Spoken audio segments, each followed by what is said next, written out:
happy to hear that the announcement of the Festschrift is now public, because it can create a little more context and a little more relaxation for me in terms of my task right now. When Joy first contacted me to write a chapter, I said something like, "But I can't, I'm plowing a field," or something, you know, and you know what she said in return to that. Those who, you know, begin to pursue the kingdom of God but turn around, you know, so anyway, I'm here. She got me. But she made it possible by saying, listen, the whole thing doesn't have to be done. The chapter doesn't have to be done. That will be more of an autumn 2015 sort of reality. But bring the word, bring what you have been reflecting on. So I began, and I guess I should say, at my core, I'm a communication scholar. That's my training, that's my interest. I serve the God whose name is Word. So I find connections around communication in every direction, in every place. But I don't get to focus on communication or use communication studies as much as I would like in the most direct way. I'm a leadership professor, but as an African-American leadership professor, I don't think it would be a stretch for many of us to understand that leadership emergence for African-Americans is an orality-based, a communication-based reality. So when I am doing leadership education or organizational communication, I am doing something that is out of my consistent self. Meaning-making, sense-making. This is how I came at scholarship. So given that the invitation was to honor the life and the ministry and the renaming, rebranding of the African American Studies Center here at Fuller, I decided, and to the professor of preaching here, I thought this was a great time to dust off my communication thinking, my communication methodologies, and honor in spirit and in method the kind of work that Dr. Panell has been about, making good communicators. So, with that, I had the problem of trying to determine, as a rhetorical critic, what corpus will I focus upon? I have one more self-identity statement to make, and it is, practically speaking, I am a thief.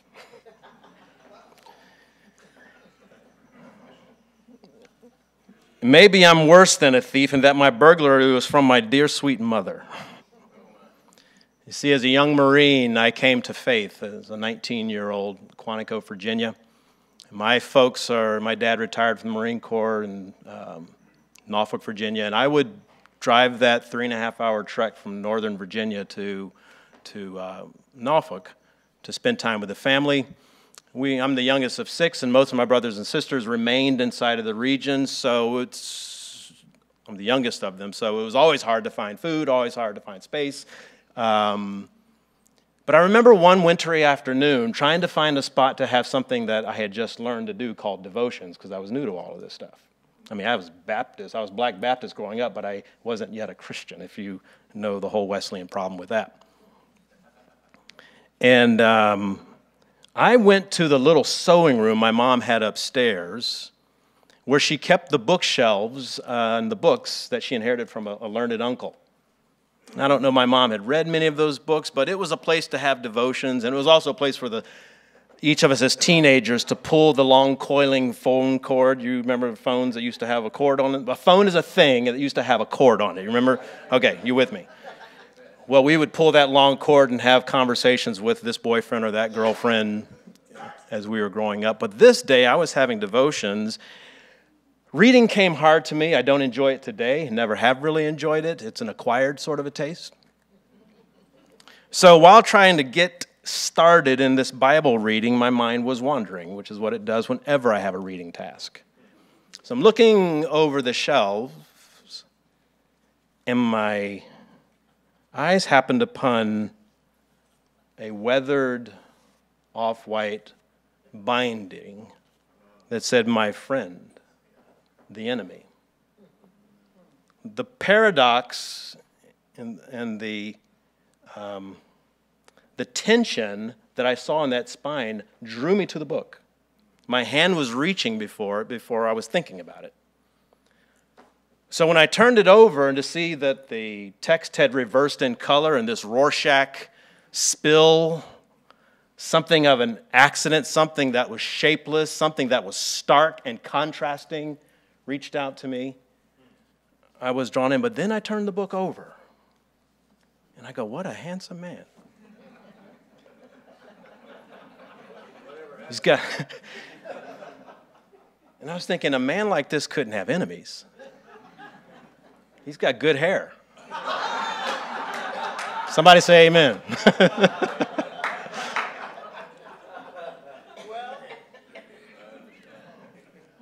If you don't understand, don't worry about it. Looking at the price tag on this, it's still here. I'm trying not to rip it. By the way, I called my mom 2 days ago and confessed to her what I'm confessing to you. Mom, I stole your book.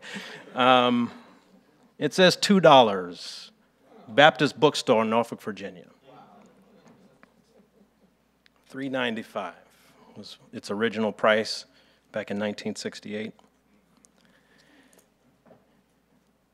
I didn't read that book that day, but I nicked it.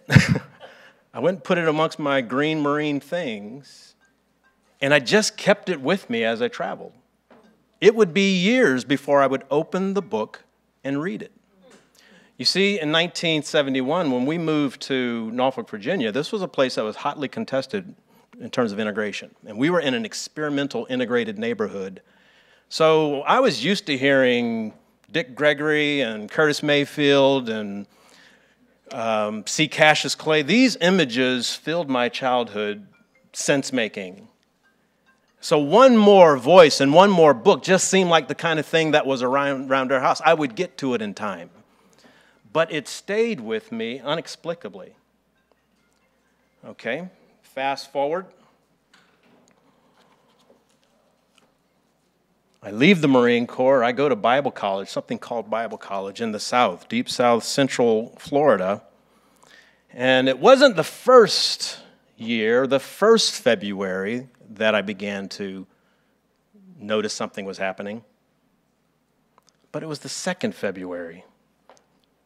See, as one of our speakers just noted, we're just a few days from the beginning of Black History Month one more time. And I didn't get it the first time around, but we had a speaker come in from Chicago who was a friend of that denomination. His skin looked like mine. And he was called to preach the Missions Week that happened in February. That's what it was called. It was going to be urban missions. Code language to cover an uncomfortable topic. And when he was done appealing through the book of Jonah about that great city and convincing many in the room of their guilt for avoiding work in that great city of Nineveh, he made appeals to come do short-term urban missions with me in Chicago. Spencer Jones was profound and prophetic, trying to get Assembly of God kids to come join him in this city. So you know what happened after that. The altars filled with weeping and gnashing of teeth as kids began to make sense of this call to that great city that they had avoided, and probably inexplicable to them, and what else was going on with them because of such a preachment during Black History Month. Well, I missed it the first year, like I said, but the second year I got it, I realized, wait a minute, this may have been organized and choreographed in a certain way, because while folks were milling around, you know how Pentecostals are, when there's altar time, people are milling around and praying for one another, stepping over bodies, slaying the Spirit, all sorts of stuff. Someone speaks out in an unknown tongue, and someone has the interpretation of the tongue, and it says something like, you all should be ashamed of yourself and you should go to that city. That one of these sort of interpretations that kind of agreed with Spencer Jones. And a brother of Euro descent stands up. It happened in the first year, it happened the second year, it happened the third year, it happened 54 more times as my dissertation began to focus on racial reconciliation.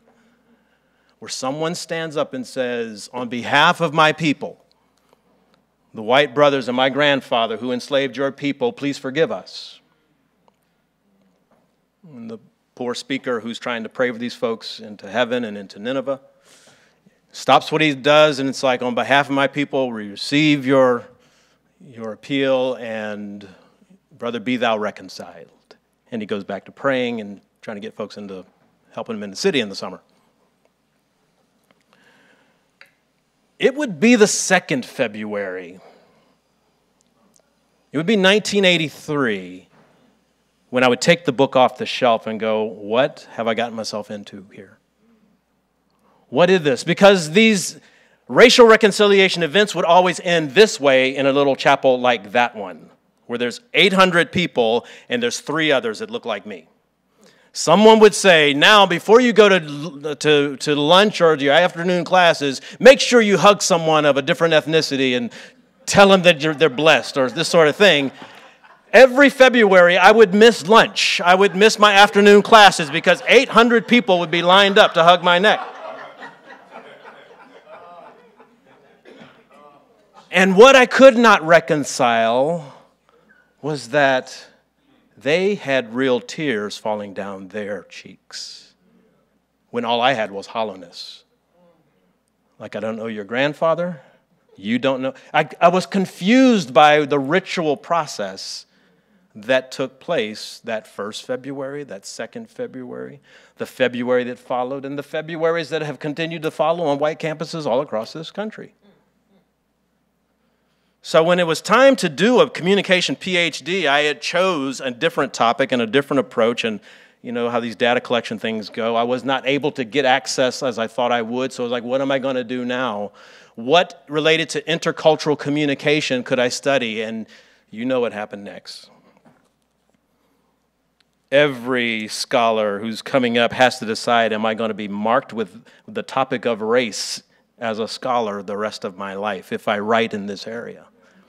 As I listened to, I told you I was in search of a corpus, and I found the books of Dr. Panell, but at some point, Joy must have told him that, because Dr. Panell said to Joy, tell Russell that the Christianity Today folks, the Wheaton folks, have interviewed me, and they have taken my story and captured the oral history based on the questions they've asked. And my joy for the last 6 or 7 weeks has been listening to 9 hour-long oral history interviews where Bob Schuster asks questions of Dr. Panell, and he just chains on and talks on and explores these moments.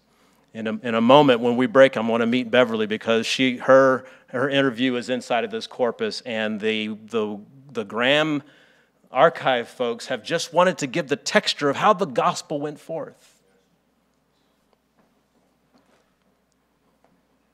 I took that book off the shelf trying to understand, what is this ritual process that means so much for so many in this room and means so little for me in the same way that it means something for them. And if Ellison's Invisible Man, the statement from his Invisible Man, means anything, that every black man, every black person is going to wrestle with the crisis of their identity at some point, it was these reconciliation events that provoked my wrestling. Growing up in a Marine Corps household, which has more of an anglicized sociology and ethos than anything, I was green before I was black in many respects. I could relate to the story of Sturgis, Michigan. Incredibly so. There was nothing in my path to discipleship with those faithful overseas Christian servicemen center workers offered me discipleship. Those InterVarsity workers, those Navigator workers, there was nothing in their pattern of discipleship that was causing me to ask questions of justice, to acknowledge the skin that I was in, or that Jesus had some skin in the game. So I took this book off the shelf as a young collegiate and read it quietly and found a friend. A friend, you know how it is when you watch a black and white movie, right? You're like, man, are these people still around? It's like, it's just, did this actually happen? So, they got the Selma, thank goodness for the Selma movie. You're like, okay, it's real now, But I'm looking at this, I'm going, I've got no personal connection with the author.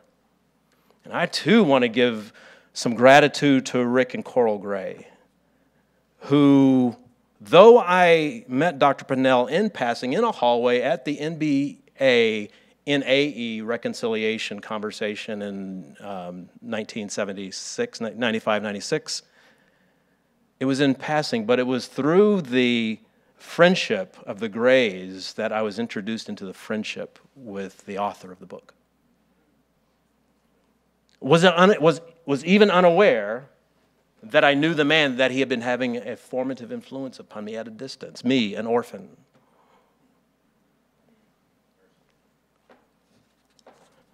So, my mom forgave me the other night for stealing the book, especially as she came to know the effect that it was having on me. What I want to do in just a few minutes that I have left, you do not want to hear 44 pages of this right now, do you? Okay, I didn't think so.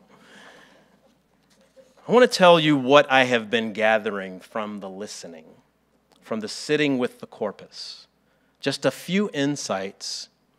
The working title that I have for the chapter that I'll submit is I Mustn't Waste My Time. The task of the rhetor is to get the sense, is to hear beyond the smile, beyond the grimace, beyond the words, and find the meaning within the words and beneath the words that motivate the words. And an overwhelming theme, a kind of urgency of now emerges from the corpus, emerges from the three books that most of you have read and have been similarly formed by, is I must not waste my time. A life well invested. My subtitle gets a little murky in kind of a doctoral way. It goes, A Bitserian Appreciation of Racial Reconciliation in William E. Panell's critique, postmodern evangelical critique. And then it gives the dates of this corpus. A Bitserian appreciation. First of all, who's Bitzer? Lloyd Bitzer is a rhetorical philosopher who basically said this: all persuasive communication is drawn into existence because of a defected situation of some kind. The rhetor stands to correct something. The rhetor stands to mobilize an audience towards a repair or a resolution of the situation. There is a situation that draws the rhetoric into existence. That's the essence of it. And at its core, he says, you've got to find out what the exigence is, what the urgent defect is. And this feeling that I must not waste my time was stimulated by a quote that I thought was in this book. I'd searched this book from front to back, thinking all these years I thought this quote was in this book. I cannot find where the quote came from. I think it's MLK, but you can blame a lot of stuff on him. Or Chinese proverb or a Ghanaian proverb. But if you can't, if it sounds profound, you give Yoda or someone, some ethnicity, and that'll work for folks. But the quote was, an enemy is a terrible waste of time. An enemy is a terrible waste of time. And if I cannot find the source of the quote before I'm done with the chapter, I'm just going to list it as anonymous and treat it as face valid. Because anyone who's gotten sued before knows what a scramble it is on your time to deal with enemies. If you had a neighbor with a dog that won't stop barking, you know what a draw on your emotion is to have an enemy. And yet, this particular rhetor has chosen not to waste his time. He has busied himself with a friend he calls an enemy, a friend he calls an enemy, in whom he chooses to invest great swaths of his life for the enemy's healing. for the enemy's emancipation. In one respect. But when I sat quietly a few weeks ago in the cold,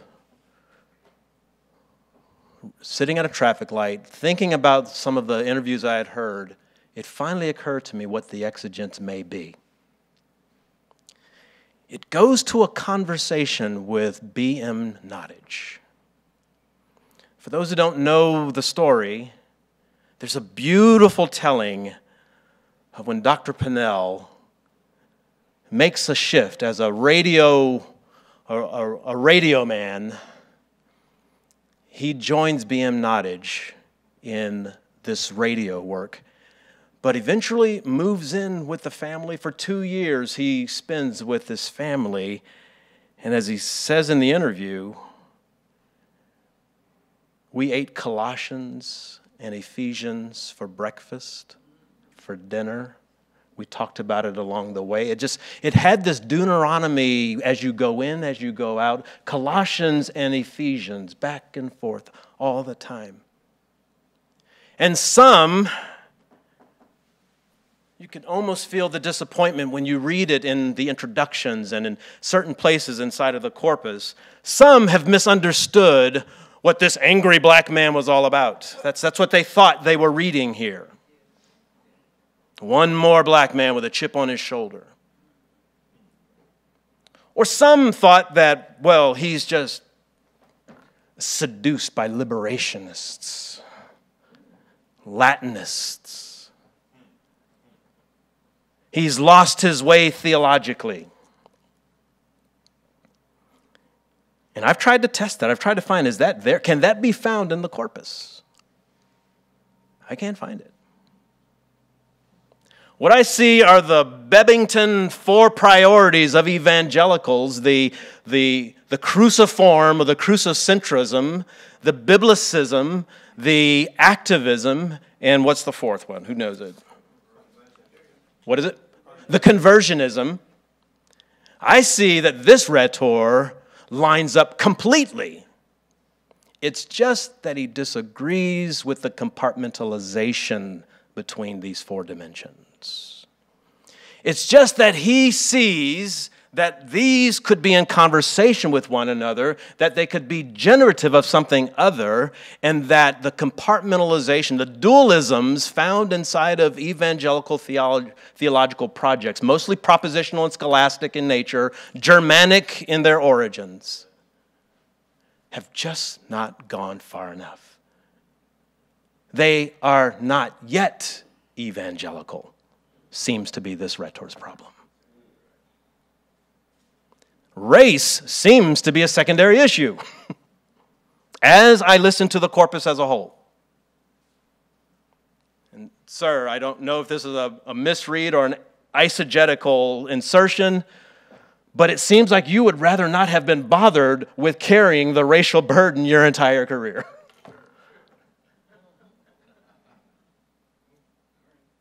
I remember seeing or hearing in one of the pieces here, it might have been nice to get invited just to preach on Ecclesiastes or the book of Mark or something sometime. Like other preachers, other evangelists. And he commends Nottage's approach. Go live with your protégés. Have your protégé live with you. Have them eat with you. Have them learn lessons about the family. One of the Nottage messages is this. Nottage, having heard Dr. Panell speak at an event, it seems very subtly put to him, Bill, I don't know if that can affect the Jamaican, is it Barbados or Jamaican? Bahamian. I can't affect the Bahamian voice, and I've never heard Nottage's voice, but you can imagine.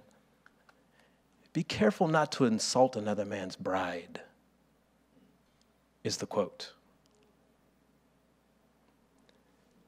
And the statement that Bill gives to the interviewer is, I changed from that day on. And a joining of my biblical theology of a church of unity and beauty and divinity came together in terms of my ethic of prophetic engagement. That he loves, the exigence is, he loves Christ's church. And the quote that I have in the notes is, I was concerned with the integrity of the church. That's the exigence, that the church lacked integrity. And I don't know if it's fair to recast a man's career before his eyes and say he seemed to be at work for the integrity of the church, wherever it led him. Because to say such a thing seems to simplify it or to make it controllable in some way. And I think it would only, to misread me would be to misread the possibilities of that statement, integrity. I believe the mission, the reframed mission of the William Panell Center for African American Church Studies is one that promotes the integrity of the church. It's a word that will continue to be spoken. In the pages, I will discuss the current going after post-evangelicalism, a group I've begun to describe as those who left and those who lean left and those who hold on to whatever's left, particularly the future ancient conversation. And the post-evangelicals who seem to have a reinvent the wheel sort of ethic could have learned some things from Dr. Panell and Tom Skinner and so many others who had an immanental theology of the incarnation that expected that we would go missiologically wherever the claims of Christ could be made. That they would use the words that Jesus gave to John. It's like, you want to know if this is real? Tell John, who's wavering in his faith. Post-evangelicals have a wavering sort of feel, don't you think? You tell John, who's wavering, that the gospel is preached, and this is what it looks like. Blind people see, and the lame walk, and prisoners, they have lost their reasons to be in prison anymore. And those who've created unjust laws that make folks prisoners, whole incarceration systems that sometime can be colored by demographics that look a lot like me. That even the laws and the legislations that create these laws, these will be emancipated when the King comes. So we're going to talk about a post-evangelical critique that began before it was cool in the work of Dr. Panell. But I want to close with this. I focused my dissertation on the racial reconciliation proposal of the Pentecostals back in 1994, the so-called miracle in Memphis. My observation of the exigence then, it went in three different directions. And I wonder what you might think of your own experiences of racial reconciliation when you hear these three categories, or my assessment. There were those who were on the platform, some 22 speakers. Cecil Robeck was one of those. He was there the other night, closing prayer and benediction. He set the framework for that experience for us. That there are those who consider the urgent defect to be God has not shown up. God has not blessed. I call that the anticipationist theme. They see racial reconciliation as a divine act. That if it's going to happen, God himself must come down and do something miraculous, like a miracle in Memphis. That's how they explain what happened. God did it. Another approach to reconciliation, when some writers see the exigence, the urgent defect to be addressed, is we have to right the wrongs. There are offended parties and There are perpetrators and victims. I call this group the atonementist rhetors. They have a whole approach to their rhetorical spin starts with a brother, please forgive me and my grandparents. Usually I find a racial reconciliation, but there's a lot of grandparents repenting, but they're never in the room. There's never racists in the room, but there's a whole lot of guilty grandparents. So please forgive my grandparents who did something to your grandparents, but we're okay. So under this atonementist choreography, there's these victims and there's those reparation, the restitutions. That there's a whole language that comes out of an atonementist mindset, and it can be very convincing. A lot of ritual process. Pentecostals are awesome with ritual process, and they shine in the atonementist model. There's a third rhetor that sees the exigent different than the other two, very differently. And at the Pentecostal event, some of you may have been there, this was the minority voice. I call this group the antagonists or the agonists, to use the Greek word. The agonists are holding accountable the nature of the conversation. The prophetic edge is present in their voice. If anyone gets accused of being angry, it's going to be those rhetors. And if Barbara Amos and Leonard Lovett and some words from Cecil Robeck had not been present at the Pentecostal event in 1994, we would have only had the two. You see, the agonist, those with the prophetic speak, have the more difficult task. Those who hold accountable and call organizations to their highest ideals or point out the hypocrisies that are present, they're never going to be the popular ones. They're going to be the dismissed ones. In closing, what I see in the misunderstanding of the agonist rhetoric, and this corpus right here has been accused of it, has been dismissed by it, by others who think, well, that's just angry. We've got no time for that stuff. Should be speaking the truth in love. I just want to remind you of some words from Thomas Kochman in his books, Black and White Styles in Conflict, where he tells a story of Muhammad Ali and Joe Frazier. You may remember the 1971 fight of the century.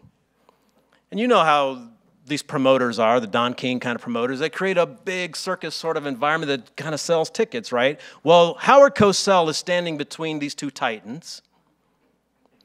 Ali is mugging and jabbing and woofing and fighting like a bee, and you know Ali.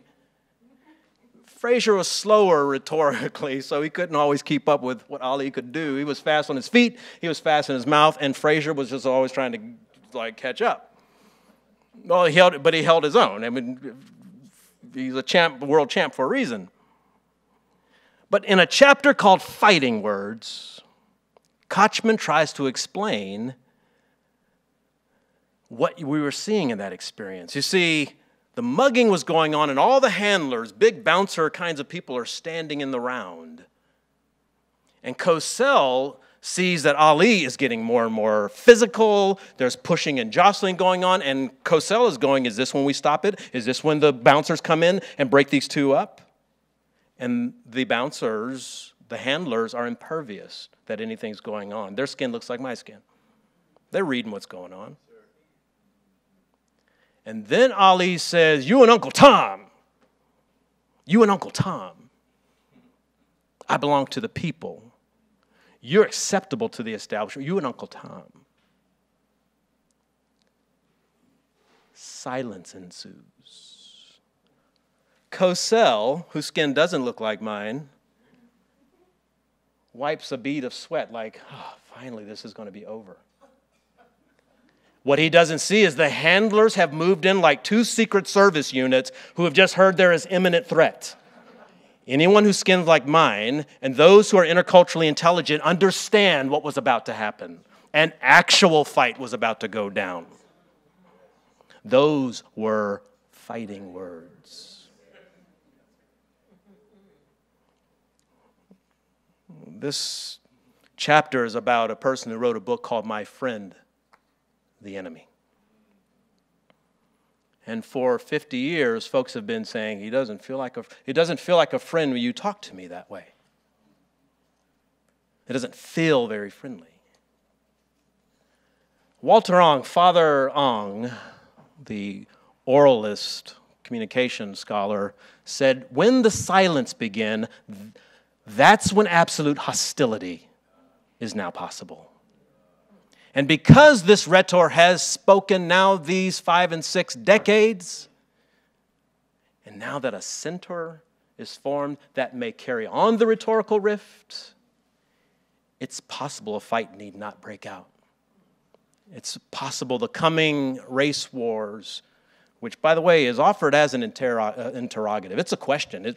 Shall there be these wars? Here's your chance. Perhaps the Panell Center can carry on the dialectic and make friends of those who are enemies to themselves by carrying on a centralizing gospel message that Christ's bride deserves respect.